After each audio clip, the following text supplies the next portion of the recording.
Joined by Matt Canavan. Matt Canavan, thanks very much for joining us live out of Canberra. Now, you're formerly Barnaby Joyce's Chief of Staff. You're now obviously a Senator. I just wanted to get your thoughts on some of the controversy around Barnaby Joyce. Radio PM with the ABC, they had words from a Liberal Senator and a Liberal MP basically suggesting that the highest levels of the government had been contacted about concerns that Barnaby Joyce might become the Deputy Prime Minister. What on earth is anyone in the government doing listening to a dictatorship, an authoritarian dictatorship at that, expressing concerns about an elected member of the lower house possibly leading the National Party one day? Well, look, Peter, thanks for having me on. I think people misunderstand Barnaby often. He is a principled guy. He'll stick up for what he believes in. He's certainly not xenophobic, and any suggestion of that is insulting. But look, you know, he's got his certain principles. Not everyone agrees with them, but he likes to stick up for them. And in fact, when I go around, people really respect that. People want politicians who are going to have a bit of backbone and have a bit of courage to stand up for what they believe in. And he does that. He's not doing it for any personal gain. He's doing it because he believes in it. And there's lots of people like that in politics. He's not alone.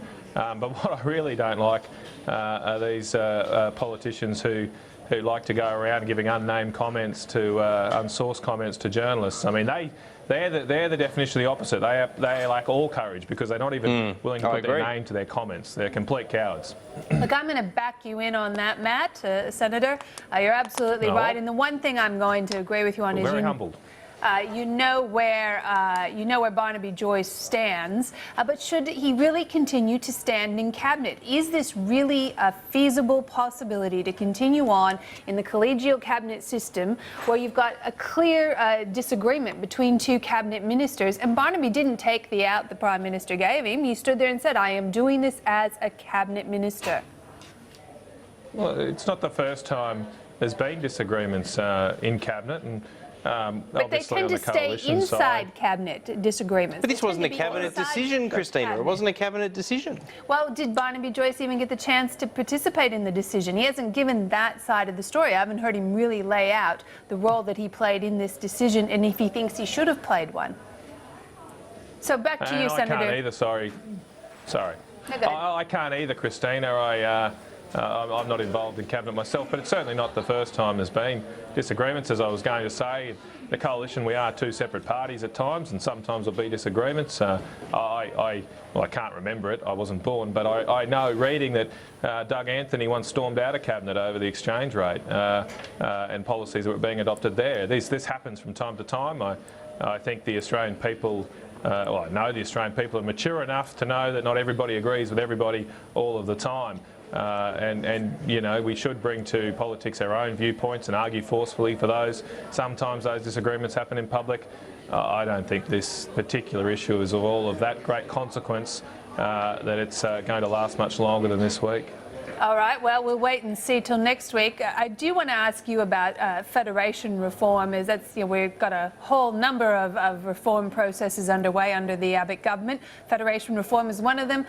Am I correct in understanding you are putting forward a view that Queensland should divide itself into two separate states?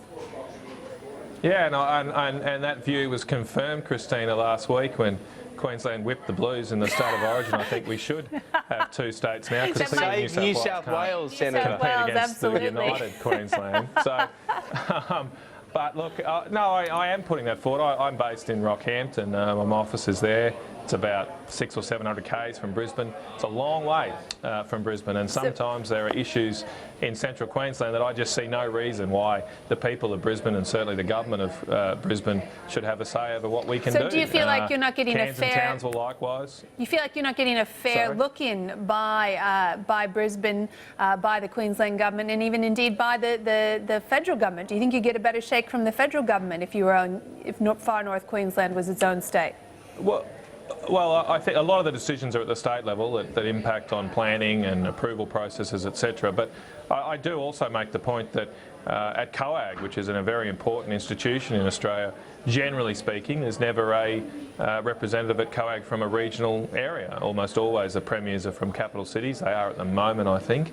Whereas if we had a new state based in a regional or less metropolitan area, we would have a different perspective come to Canberra. In COAG, I think it's another benefit. I mean, new states was something that the founding fathers, they're all blokes, so the founding fathers envisaged. It's in the Constitution. It doesn't need changing the Constitution. How would you reconfigure the Senate, though, Senator? How would you reconfigure the Senate? Obviously, we have 12 senators per state. How many extra states would you envisage? How many senators per state, and so forth?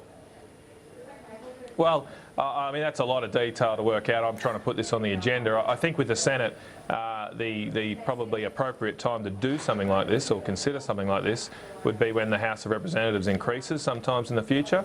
So there's actually a nexus between the Senate and the House, which means the Senate has to be half or about half the numbers of the House. And I am concerned that when and if, and I think when, the House increases in size as our population increases, do we really want to be electing 14, 15, 16 senators per state and have the consequent reduction in quotas that entails? So new states is also potentially a solution to that issue, where we can maintain a reasonable quota for a vote for a senator, but create new senators in new areas. You used to be a senior player at the Productivity Commission, a bit of a policy wonk, which I hope your National Party colleagues don't find me saying this offensive, but it is unusual just how wonkish you are in the policy front within the National Party. I'm interested in your views on what the Treasurer was just talking about around the GST and I guess wider economic reform. Do you worry whether it's partisan differences, whether it's timidity in sections of the government, whether it's whatever factor in play, the short-termism of the media, the gotcha politics of the media, you name it. Do you worry that the kind of serious reform that the country needs just isn't happening and we're now reacting to crisis potentially rather than preventing it by being proactive like I think this country's done so well for decades? I'll make 2 points, one generic and one specific to the GST. On the general side of things, I just don't think it's right to say that this government hasn't been a reforming government. I mean, last year it said no to Ford, no to Holden, no to ASC, no to SPC. It proposed substantial reforms to the higher education sector. It tried to reform Medicare. It has been successful in re-indexing the fuel excise. These are enormous decisions. Not always, of course, politically popular ones, and often reforms not. So to say that it somehow not has an agenda to do things and take the country forward is just not true at all. Indeed, in some respects, what's been hard for us or the coalition government has been the extent of change we've proposed. And I compare that to the first term of the Howard government, where the Howard government rejected recommendations from the Industry Commission then to reduce tariffs on cars and textiles, clothing and footwear. And it didn't go ahead with aged care reform as well.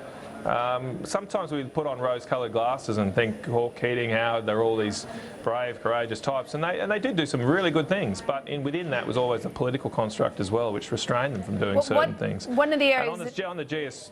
Sorry, go ahead. Yeah. I was going to say on the GST, I sort of agree with Ken Henry here that tax reform costs money. You can't get a sustainable political change without overcompensating, if you like, because people feel more keenly the losses than they do the gains. So in theory, you can increase the GST and compensate the losers from that, but in practice, people want to see a benefit, and that costs money. And in the current budget environment, of course, it's very hard to do that. So we're probably just going to have to scale back what we can do with the tax system until we get a stronger economic situation and a stronger budget. Well, thank you, Senator, for joining us on To The Point this afternoon and taking some time out from your committee work there in Canberra. Thank you. Appreciate it. Thanks.